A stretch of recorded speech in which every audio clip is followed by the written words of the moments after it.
Hello students, আমার চ্যানেলে তোমাদেরকে স্বাগত। শুরু করছি ক্লাস 11 সেকেন্ড সেমিস্টার ভূগোলের একটি সাজেশনের ক্লাস। তোমরা দেখতে পাচ্ছ তোমাদের সামনে রয়েছে 5 নম্বর প্রশ্নের সাজেশন।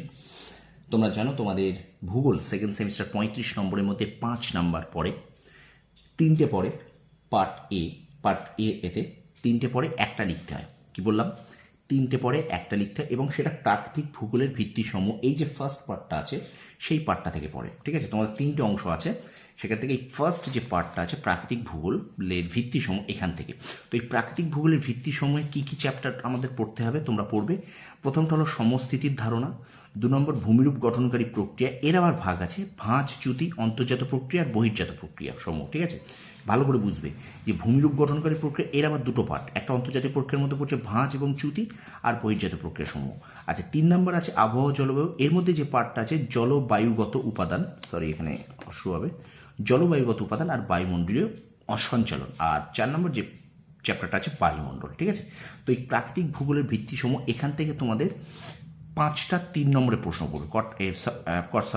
3টে 5 নম্বরের প্রশ্ন পড়বে। কি বললাম? 3টে 5 নম্বরের প্রশ্ন পড়বে, অর্থাৎ একটা লিখতে হবে। 3টে প্রশ্ন দেওয়া থাকবে, একটি লিখতে হবে। ওকে, 3টে প্রশ্ন থাকবে, তার মধ্যে একটি লিখতে হবে, অর্থাৎ 5 নাম্বার তোমরা এখান থেকে পাবে। যে কটা প্রশ্ন আছে সব প্রত্যেকটা ভীষণ ইম্পর্টেন্ট, তোমরা করে যাও। আশা করি তোমাদের যে কোনো স্কুল থেকে এই প্রশ্নগুলি বারবার দেবে, ঠিক আছে? এই প্রশ্নগুলি আসবে। ওকে, প্রশ্ন একটু বেশি আছে, তোমরা জানো আমি একটু প্রশ্ন একটু বেশি দিই, কারণ আমি মনে করি একটু বেশি করে যদি পড়াশুনো থাকে তাহলে সেটা তোমাদের ক্ষতি হয় না, পড়াশুনো কোনোদিন বিফলে যায় না। একটু বেশি করে পড়ে যাওয়া মানে তোমার পক্ষে খুব ভালো, এটা আমি মনে করি, ঠিক আছে?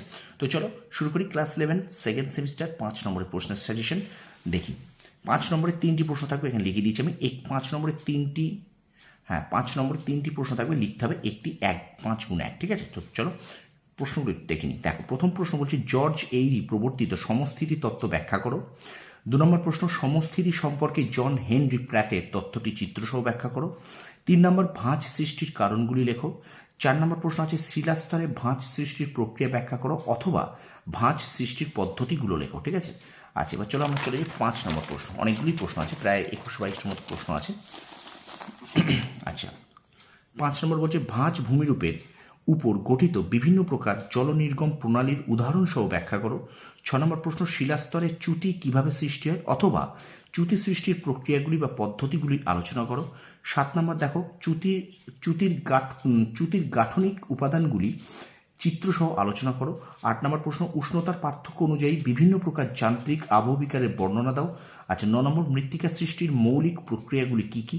10 নম্বর প্রশ্ন দেখো মৃত্তিকা সৃষ্টির নিয়ন্ত্রক বা উপাদানগুলি কয় প্রকার ও কী কী। অথবা প্রশ্ন আসতে পারে এইভাবে, মৃত্তিকা গঠনের সক্রিয় উপাদানগুলির ভূমিকা আলোচনা করো।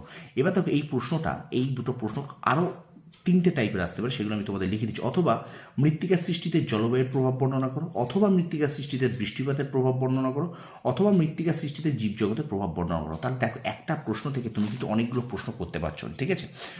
দেখতে পাচ্ছ তোমাদের জন্য কিন্তু এই প্রশ্নগুলো কিন্তু প্রত্যেকটা স্কুলে কিন্তু এই প্রশ্নগুলো ভীষণ ভীষণ গুরুত্বপূর্ণ, ঠিক আছে? একটা 5 নম্বরে লিখতে হবে, বারবার বলছি। আর ভিডিওটা কন্টিনিউ করার আগে একটাই কথা তোমাদের বলবো, যারা এখনও আমার চ্যানেলটা সাবস্ক্রাইব করোনি চ্যানেলটাকে সাবস্ক্রাইব করো, পাশে থাকা বেল আইকনটি প্রেস করে রাখো, আর অবশ্যই একটু বেশি করে শেয়ার করে দাও, একটু লাইক করো, কমেন্ট করো। ওকে, চলো আমরা ভিডিওটা কন্টিনিউ করি। আচ্ছা, 11 নম্বর প্রশ্ন মৃত্তিকা সৃষ্টিতে আদি শিলার ভূমিকা সংক্ষেপে আলোচনা করো। 12 নম্বর আদর্শ মৃত্তিকার পরিলেখের স্তরগুলি চিত্রসহ বর্ণনা করো। 13 নম্বর প্রশ্ন মৃত্তিকা সংরক্ষণ বলতে কী বোঝো, মৃত্তিকা সংরক্ষণের জন্য গৃহীত ব্যবস্থা সম্পর্কে আলোচনা করো। আচ্ছা, 14 নম্বর প্রশ্ন পৃথিবীর বায়ুমণ্ডলের উষ্ণতার তারতম্যের কারণসমূহ আলোচনা করো অথবা বায়ুর উষ্ণতার নিয়ন্ত্রক সমূহের বিবরণ দাও, ঠিক আছে? 15 নম্বর প্রশ্ন চিত্রসহ বায়ুমণ্ডল উত্তপ্ত হওয়ার পদ্ধতিগুলি আলোচনা করো। 16 নম্বর মেঘাচ্ছন্নতা কিভাবে বায়ুমণ্ডলে উষ্ণতার তারতম্যের নিয়ন্ত্রক হিসেবে কাজ করে। অথবা দিয়ে দেখো, অথবা প্রশ্নটা দেখো বায়ুমণ্ডলে উষ্ণতার তারতম্যের নিয়ন্ত্রক হিসেবে স্থলভাগ ও জলভাগের বন্টন এবং নগরায়ন ও শিল্পায়নের ভূমিকা ব্যাখ্যা করো। 17 নম্বর প্রশ্ন দেখো বায়ু সঞ্চালনের ত্রিকোষীয় মডেল বলতে কী বোঝো, বিজ্ঞানী পল ম্যানের ত্রিকোষ তত্ত্বটি আলোচনা করো, ঠিক আছে? 17টা প্রশ্ন হলো। তো বারবার বলছি প্রশ্নগুলোকে এখন থেকে রেডি করো, তোমাদের কিন্তু পরীক্ষা 12ই ফেব্রুয়ারি থেকে, তো সুতরাং এই প্রশ্নগুলোকে এখন থেকে রেডি করো। 5 নাম্বার তোমার হাতের মুঠোয়। ওকে, এবার দেখো এখান থেকেই তুমি পেয়ে যাবে কমন। দেখো 18 নম্বর প্রশ্ন পৃথিবীর নিয়ত বায়ু প্রবাহ সময় সচিত্র বর্ণনা করো। 19 নম্বর জলচক্রের বিভিন্ন উপাদান কিভাবে পরস্পর সম্পর্কযুক্ত। 20 নম্বর পরিবেশের জলচক্রের গুরুত্ব আলোচনা করো। এবং শেষ প্রশ্ন দেখো, জলপ্রবাহ চক্রের বিভিন্ন পর্যায়ের সংক্ষিপ্ত বিবরণ দাও। এই 21টা প্রশ্ন কিন্তু তোমাকে করতে হবে শুধুমাত্র একটা 5 নম্বরের জন্য।